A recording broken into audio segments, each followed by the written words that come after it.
Hello everyone, welcome to our today's session. Today we are going to study the next part of the second chapter of the political science electoral process. In our earlier part we have seen the functions of the election commission. In that we have seen how they are creating the voters list, preparing afterwards, deciding the timetable and the dates of the election, scrutiny of the applications, giving the recognition to the political parties, solving the disputes during the elections. So these all the functions of the election commissions we have studied in our earlier chapter. Hope you understood it properly. Now today we will start the next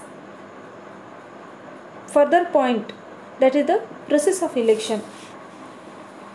Here some steps are given how the election process is going step by step. So first it is given an establishment of the constituencies.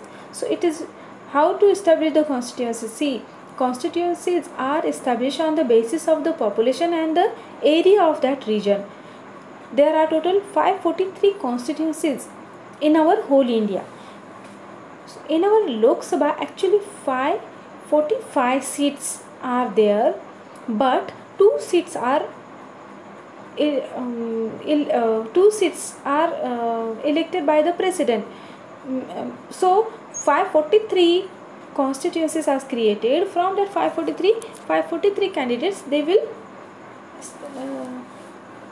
win the elections. So that is the establishment of the constituencies. Now next is given here finalizing voters list. That we have seen in the first, how they finalize the voters list, how they prepare the voters list. We have seen new voters, their name should be added. In this way the voters list is prepared. Again, nomination of the candidates and scrutiny of their nomination forms. We have seen those who want to stand in the elections, that candidates, they have to fill the form. In that form they have to write their personal information also, and in this way election commissions read that information minutely. They scrutinize that applications forms, and then afterwards the next step is they are giving the recognition to that forms. Next is given here election campaign. In the election campaign means after the candidate they got the ticket, the election campaign started for the 18 to 20 days. During that days, the people, those who are standing in the elections, representatives, so what they do, they arrange the sabha, giving speeches, they meet various persons. In this way they are trying to win the confidence of the people and get the vote. So that is election campaign. Then actual voting. In the actual voting means when the date is decided, that day voting elections take place. Counting, then afterwards next step is counting of votes, then result of elections, counting of votes and result of the elections. After that resolution of the dispute regarding elections. After the result declared, if dispute is aroused, to solve that, it is the another step. Means suppose somebody claimed that the elections they did not take it properly, some malpractices happen, otherwise there is some misuse of money, or the candidate got the the candidate is elected by wrong voting, like that cases took place. Then recounting of the voting taking place of that particular constituencies. Otherwise in the particular constituency problem aroused, their re-elections takes place. In this way, to solve the matter, to solve the dispute, it is the responsibility of the election commission.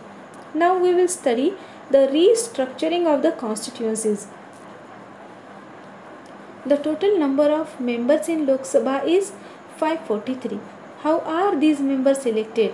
In our India, the total members in Lok Sabha, that is 544. As I told, the two members are elected by the president. So 543 that constituencies are created, and how these members are elected that we will study. Every member represents one constituency. So in each constituency, from the all political party, one candidates they are appointed. It means that there are 543 constituencies of Lok Sabha. Creating constituencies is the responsibility of the Delimitation Commission of Election Commission. So Delimitation Commission, it is the department of the Election Commission, and the main responsibility of that department is to create the constituencies. The Delimitation Commission does not succumb to any pressure while restructuring the constituencies. Succumb means temptation or some other negative force. They are not worried about this thing. Without any pressure, they are creating the constituencies. What is code of conduct? That we will study now. Students, here I would like to say code of conduct. It is very important. Code of conduct means what? Some rules are given, and that rules all have to follow. So see, to ensure free and fair elections in India, the Election Commission has adopted several measures. The code of conduct is one of these measures adopted by the Election Commission. So to elect the election in free and fair atmosphere, our Election Commission taking several measures. From that code of conduct is one of the major. And in the last few decades, the Election Commission has used its power to control malpractices during election. Malpractices, bad practices. So in our from the last few decades, Election Commission is using this power to stop the malpractices to giving bribe to the voters, again to purchasing the votes, giving the money. In this way, malpractices are going to stop that thing. Election Commission is using this power. The code of conduct explains the rules that are to be followed by the government, political parties and voters before elections and during elections. Code of conduct means some rules. That rules should be followed by everyone. It should be followed by the government, it should be followed by the political parties and voters. And that code of conduct before the elections and during the elections, that should be followed. Even the government cannot violate these rules. Due to strict observance of the code of conduct, in the last few elections, the common voters have become confident. So as we have said that government also cannot violate these rules. Violate means break these rules. Government has to follow these rules. And because of this strict observance of the code of conduct, now common people, they got the confidence on the election process. Yes, the elections are going in the free and fair atmosphere. Whatever votes we are giving, it is gaining its value. So the elections are trustworthy. So in this way, common people, they are getting the confidence. Now, challenges in conducting free and fair elections. So free and fair elections are very important in the election, but there are number of challenges coming while conducting the free and fair elections. What are that challenges? We will study. If we take into account the size of our country and the number of voters, conducting elections become a truly challenging task. The Election Commission has to work in accordance with the law while dealing with these challenges. Some of the challenges are mentioned below. So as we know that India country, area wise also it is a vast country, and the population also, and most of the population is young population. So that's why our India is called as the young country, youngest country. Number of people are here young. So that's why to conduct the election, that is the very big challenge. But Election Commission, they are trying to deal with the challenges in a accordance with the law while performing the while taking the elections in our country. That time Election Commissions, they have to take the help of the law and they have to deal all the challenges. So what are these challenges? Now we will study. So here first challenge it is given: misuse of money takes place to a great extent during the election. the election commission has to take several measures to stop such misuse of money. So first challenge in front of the first challenge is that misuse of the money. Many political parties, they are misusing the money. So to stop that thing, our election commission, they have to take several measures. So they are trying, the misuse of money should be avoided. So that is the first challenge. Next challenge is given here. Many political parties given election tickets to the candidates with the criminal background. This results not only in the criminalization of the politics, but the election commission also faces problems in ensuring that elections are conducted in free environment. So next, number 2 challenges is mentioned here, that is the political parties. What they are doing, they are giving ticket to the people those are having the criminal background, and because of that thing, criminalization of the politics, it is going again. Election commission, they are also facing the problem that election people will ask that criminal people, they are getting the ticket means the elections are not conducted in the free and fair atmosphere. So that is the next challenge. Another challenge is given here. Another major challenge is violence during the election. The extent of the violence has increased significantly during elections. All the political parties should help the election commission to control this violence. So number 3rd challenge, that violence taking place during the elections. So political parties, if they help to the election commission, so means that their people, they could not create the violence. We have seen the number of places, number of constituencies where violence taking place, and they have to miss the people, they have to stop the election process for 1 hour, 2 hour, so these things has increased from last few decades. So that is the big challenge in front of the election commission, to stop the violence. And if the election if the leaders, political parties, they will help, then it will be, the problem will be sorted out. Next challenge is given here. To retain a continuing influence on politics, leaders give election tickets to their own relatives. These practices creates a family monopoly in politics. Here it is said that some political parties or some leaders, they are giving the tickets to their relatives. So in this way, family monopoly in the politics is started.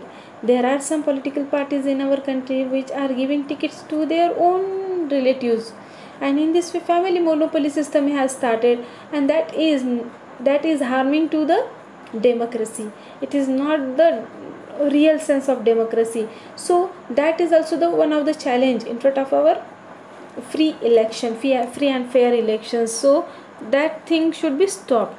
Now next point we will study the electoral reform. So here some additional information is given that we will study first. At the time of the first election, preparing the voters list was challenging task.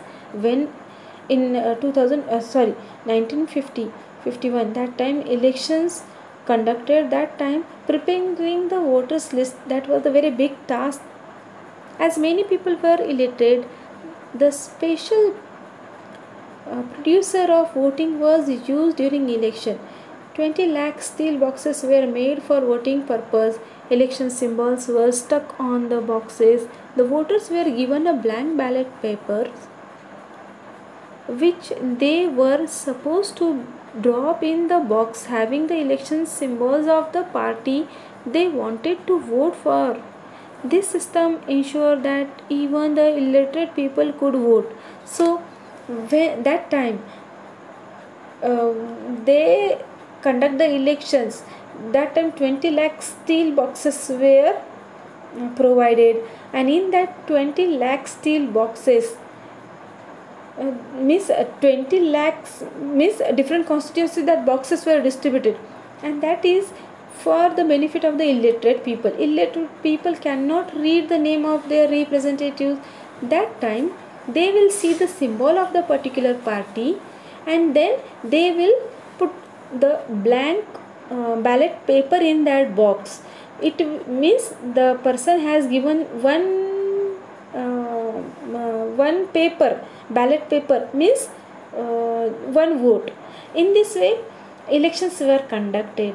So suppose we want to give the particular party our vote, then elected people will see the symbol and they will give the vote to that political party, means to the leader. In this way elections took place. Now we will come to the next point, that is the electoral reforms. What are the reforms, changes took place in the election process, that we'll see. Elections is a continuous process. The future of democracy depends on the election. Electoral process become reliable means trustworthy or able to be trusted. So if election process gets improved, some reforms are suggested below. What will be its effect according to you? So children, in the elections process, if some reforms take place, that time it will be more reliable, means more trustworthy. And there are some situations, some reforms are suggested. Now you see here, first here is mentioned to increase participation of the women in the politics. The political party should give 50% candidature to the women candidates and try to ensure that they get elected. Here it is said that 50% candidature should be given to the women to increase their participation. Number 2, political party should not give candidature to the candidates having the criminal background. They should strictly follow the decision given by court in this respect. As we have studied the challenges in conducting the free and fair elections, that we have studied one challenge, that political leaders, political parties, they are giving tickets to the person those are having the criminal background. So here also mention the same thing. If we want to brought a reform in the election, bring a reform in the election process, that we have to stop to give the ticket to the person who is having criminal background, and we have to follow the strict order of the court. Next is given here, reform is given, the government should take care of election expenses to ensure that parties will not make misuse of money and mismanagement of money during elections can be stopped.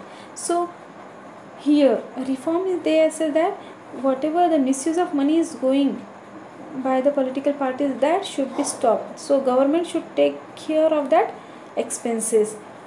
Next is given, representation of the people act should be amended so that candidates have criminal background would not be able to participate in election. Here it says that representation of the representation of people's act should be amended. Amended means what? Amendment, we have seen minor changes taking place in the law, minor changes taking place in the act. So in this way, candidates those are having the criminal background, they will not be able to participate in the elections.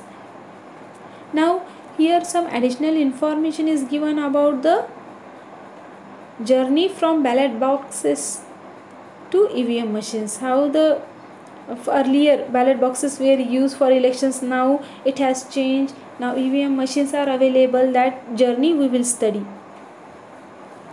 The first elections in independent India was held in 1951-52. This was the beginning of shaping of democracy through electoral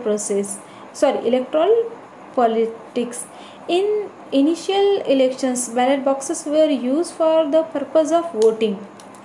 The use of EVM machines started from the decade of 1990s. Many things could be achieved because of voting machines. If the voters do not want to vote for any candidate, they could choose an option of none of the above, means NATO. They can use this. So here it is said that when our first time in our India elections took place, here is given 1951 and 52. That time EVM machines were not available. That time ballot boxes were used, as we have studied just now, that on that ballot boxes we have to we have to fold the blank paper and we have to we have to drop in that ballot box. So in this way, ballot boxes, we have seen the stickers or the pictures of the political or the logo of the political parties as stuck, and it is useful for the illiterate people. But now recent uh, time, we have seen the EVM machines are available, and due to EVM machines, the work of the elections it become very easy. New options also got to the voters, that is NATO means none of the above, means if you want to give any candidate your vote, that time you can use that option. This option can be given only because of the voting machines. It has become easy for disabled people, means Divyang, to vote. Because of that EVM machines, it is helpful for the disabled people also. It reduce the cutting of trees for paper, and thereby help to the in the protection of environment. It has also been possible to have an early declaration of the election results. So here one benefit they have said of the EVM machine, that is, in the ballot boxes we were using the ballot paper, and for that ballot paper we were cutting the trees. So here EVM machines, because of the EVM machines, now trees, and it is the trees are saved, and it is one way we are saving the environment. So again, because of the EVM machines, results are declared earlier. So these all are the benefits. That is the journey from ballot box to EVM machines. Now we will go to the next. Here again some additional information is given, please understand it. General election. Lok Sabha elections held after every 5 years are called general election. Mid-term elections. What are the mid-term elections? If the elected government loses its majority before completing its term in the parliament, or if the parties of the coalition government withdraw their support, result in the loss of majority support for the government, and if no alternative government is possible, then elections are held before the completion of the term. They are called mid-term elections. Mid-term elections means simple, when the political parties, they are unable to govern their to sustain their power, and before completing their term, due to some reason, suppose coalition government form and some coalition party they withdraw their support, otherwise another reason is here given, if there is no alternative government, that time mid-term elections are conducted. Now next is given by elections. If an elected representative in Lok Sabha, Vidhan Sabha or local self-government resign, or due to his or her death his seat becomes vacant, the elections are held for the vacant seat. This is called by-elections. By-elections means if the candidate he has resigned from his post, otherwise he is due to his death the seat become vacant, that time the elections are conducted, that is called by-elections. Do you know, Election Commission established an expert committee on 8th October 2010. It was decided to add a new facility, voter verified paper audit trail in EVM machine. All political parties supported this. Because of this facility, the voters can verify whether the vote cast is registered properly. The purpose of this important step is to stop malpractices in the election. So in our election EVM machine, 8 October 2010, the expert committee has established and they decided to add the new facility, that is the voter verified paper audit. That is because of that thing the malpractices going in the elections has stopped, and the people they got the confidence that yes, the voters given the vote and that is verified. So that is very good reform. In this chapter we studied the electoral process from various angles. In the next chapter we will study the political parties in India. Children, I hope you understood this chapter. In this chapter we have studied various angles of the electoral process. We have seen the changes, we have seen the challenges, we have seen the steps, the process of the election. All these things we have studied, and in our next chapter we will study the political parties. Hope you understood this lesson. Thank you very much.